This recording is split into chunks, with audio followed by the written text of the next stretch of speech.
Madam President, welcome to the program. É prazer.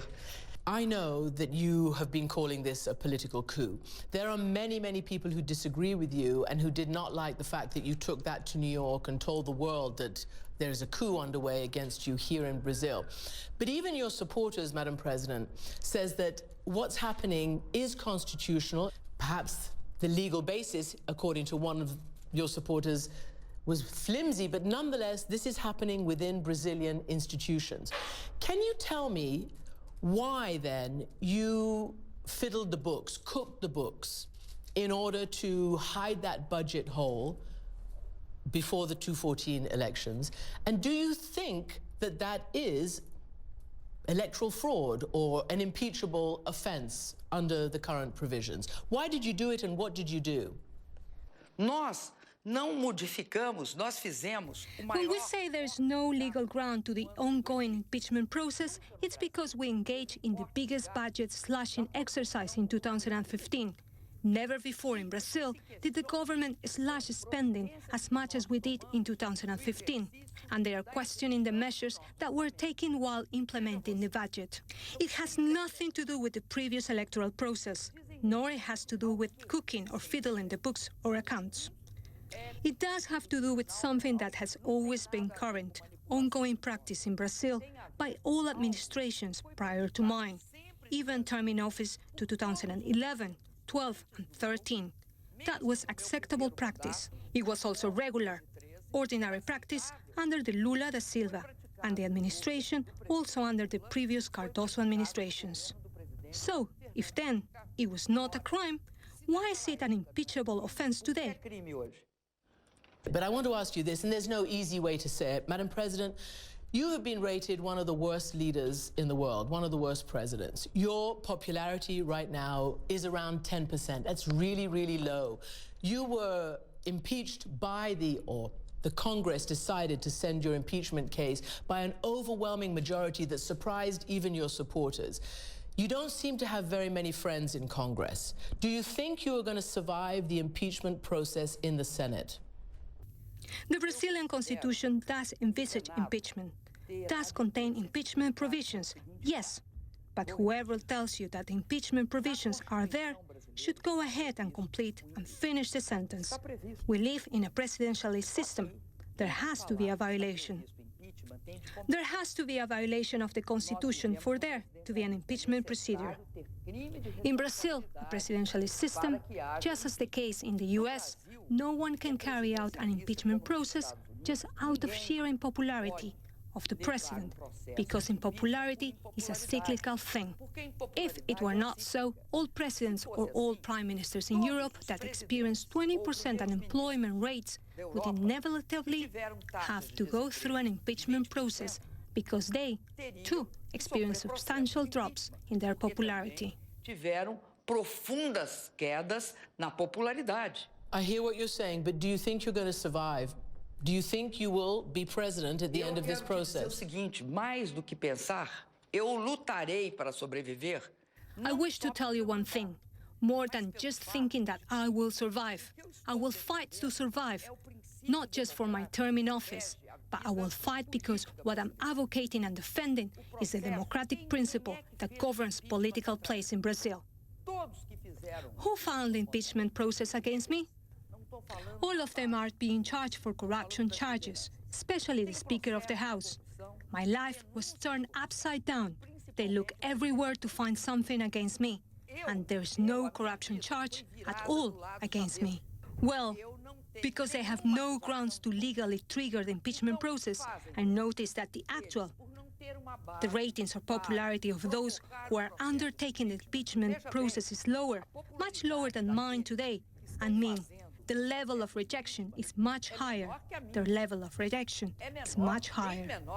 So the same rationale or justification that is not at all in line with the presidential system. After all, I was given 54 million votes. I am not a prime minister. I am the head of government and the head of state. My 54 million votes can only be cancelled and done away by means of free, direct elections in Brazil. The impeachment process of today is overshadowing and concealing, hiding a free electoral process that is not at all in line with the Constitution. There are several ways to undertake a coup d'etat. One possibility is by resorting to weapons. The other way is by tearing the Constitution apart. Yet, a third method of undertaking a coup is a much more, say, discreet, low-profile, and polite coup. But still, it is a coup.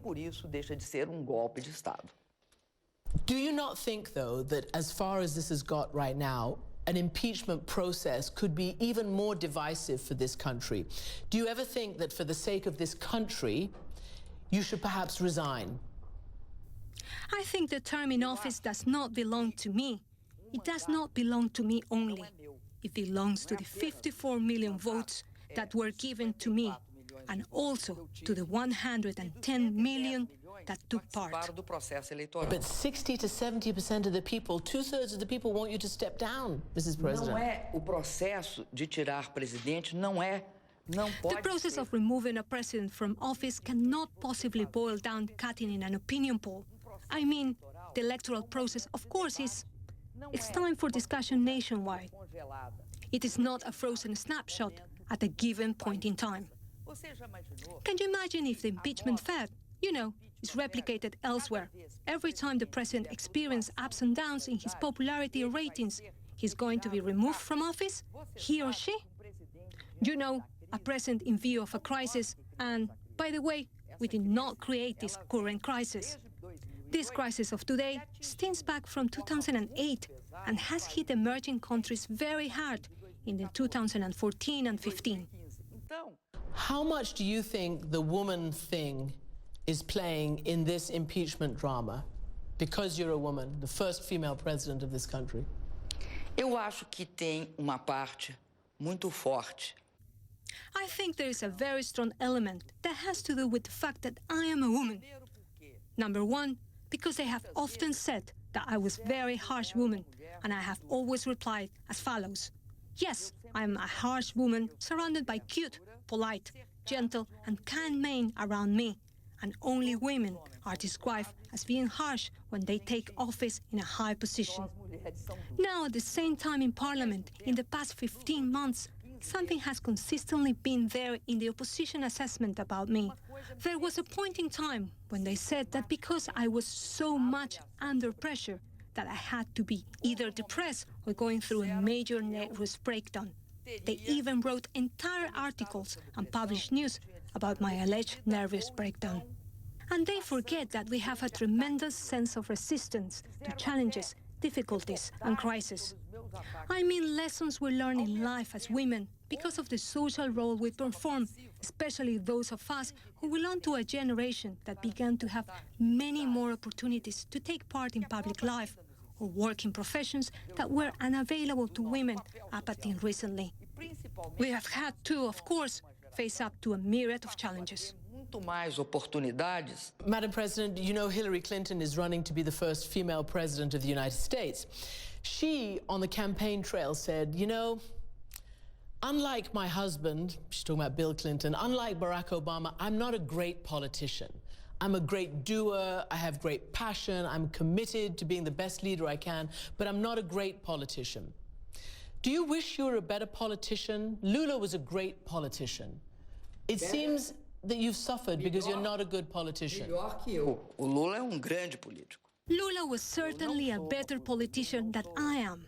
He's a great politician. In that sense, I do agree with Hillary Clinton. Yes, I could echo her same words, her words to describe myself. I am not a great politician as Lula was. I am a person who does things. I am a doer. I am a devoted person. I am a person who, in the course of my entire life, has been devoted, dedicated to my people. You're also a woman who's gone through prison and torture. Not many other women running for office have. How has that informed your state of mind and your resistance right now? Sem sombra de dúvida, toda a minha experiência de vida. Without a shadow of a doubt, my entire life experience makes me stronger. I believe I am able to realize that under any circumstances, I mean any circumstances whatsoever, it is always much better to live in a democracy than in a dictatorship. I have that certainty and firm conviction in my mind. Essa convicção.